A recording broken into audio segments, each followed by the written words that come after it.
সোমবার বাজেট অধিবেশনে কেন্দ্রীয় অর্থ বিলের ওপর আলোচনা শুরুর আগেই নতুন সংসদ ভবন উড়িয়ে দেওয়ার হুমকি। একই সঙ্গে দিল্লির অন্তত 9টি স্কুলে একযোগে বোমা মারার হুমকি দিয়ে ইমেল পৌঁছানোর ঘটনায় তীব্র চাঞ্চল্য ছড়ায় রাজধানী জুড়ে। সকাল 8:30 থেকে 9টার মধ্যে স্কুল কর্তৃপক্ষের কাছে আসে ওই ইমেল, যেখানে দিনের নির্দিষ্ট সময়ে বিস্ফোরণের হুমকি দেওয়া হয়। সঙ্গে সঙ্গেই জরুরি নিরাপত্তা ব্যবস্থা চালু করে দিল্লি পুলিশ, দমকল ও বোম নিষ্ক্রিয়করণ বাহিনী।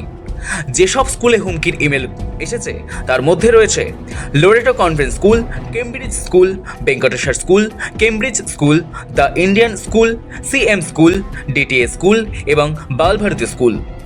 স্বাভাবিকভাবেই এমন মেল পেয়ে নড়েচড়ে বসে স্কুলগুলি। দ্রুত খালি করে দেওয়া হয় কক্ষগুলি। পুলিশ সূত্রে জানা গিয়েছে, প্রতিটি স্কুলে তল্লাশি চালানো হয়েছে। সতর্কতামূলক পদক্ষেপ হিসেবে কিছু স্কুলে পড়ুয়া ও কর্মীদের সরিয়ে নেওয়া হয়, আবার কয়েকটি স্কুলে সাময়িকভাবে ক্লাস বন্ধ রাখা হয়। হুমকি ইমেলের ভাষা ছিল উস্কানিমূলক ও চরমপন্থী।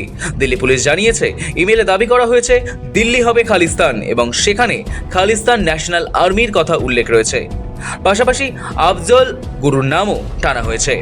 ইমেলে লেখা ছিল, দিল্লি বানেগা খালিস্তান, আজ শহীদ আফজল গুরুর স্মৃতি দিবস। দুপুর 1:11 বোমা বিস্ফোরণ হবে, স্কুলের ভেতরে ধামাকা হবে। তবে শুধু স্কুল উড়িয়ে দেওয়ার হুমকি দেওয়া হয়নি, সংসদেও হামলার হুমকি দেওয়া হয়েছে। 13ই ফেব্রুয়ারি সংসদে দুপুর 1:11 বিস্ফোরণ হবে বলেই হুমকি দেওয়া হয়েছে। পুরো ইমেলে লেখা হয়েছে, মোদি, শাহ, জয়শঙ্কর খালিস্তানের শত্রু। ইংরেজি হরফে গুরুমুখী ভাষায় লেখা মেলের শেষে লেখা রয়েছে খালিস্তান ন্যাশনাল আর্মি। সময় নষ্ট না করে বিষয়টির গুরুত্ব বিবেচনা করে নিরাপত্তা সংস্থাগুলির তদন্ত শুরু করেছে এবং রাজধানীর বিভিন্ন সংবেদনশীল এলাকার বাড়ানো হয়েছে নজরদারি।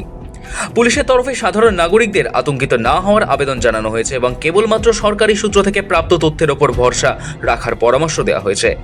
তদন্ত এখনও চলছে, কে বা কারা এই হুমকির নেপথ্যে রয়েছে তা খতিয়ে দেখা হচ্ছে। গত বছর 10ই নভেম্বর দিল্লির লালকেল্লার সামনে ভয়াবহ বিস্ফোরণের ঘটনা ঘটে। সেই বিস্ফোরণের দুঃস্বপ্ন এখনও টাটকা। এর মধ্যেই বারবার বোমা মেরে স্কুল ওড়ানোর হুমকির ঘটনা ঘটছে। গত 29শে জানুয়ারি একই রকম মেল পেয়েছিল 5টি স্কুল। পরে অবশ্য দেখা যায় সবকটি ভুয়ো হুমকি। তারও একদিন আগে দ্বারকা আদালত চত্বর ওড়ানোর হুমকির মেল ঘিরে চাঞ্চল্য ছড়িয়েছিল। এক্ষেত্রেও পরে দেখা গিয়েছিল সবটাই নিছক গুজব। দিল্লি পুলিশ আগেই জানিয়েছে, এই ধরনের গুজব ছড়ানোর চেষ্টা যারা করছে তাদের বিরুদ্ধে কড়া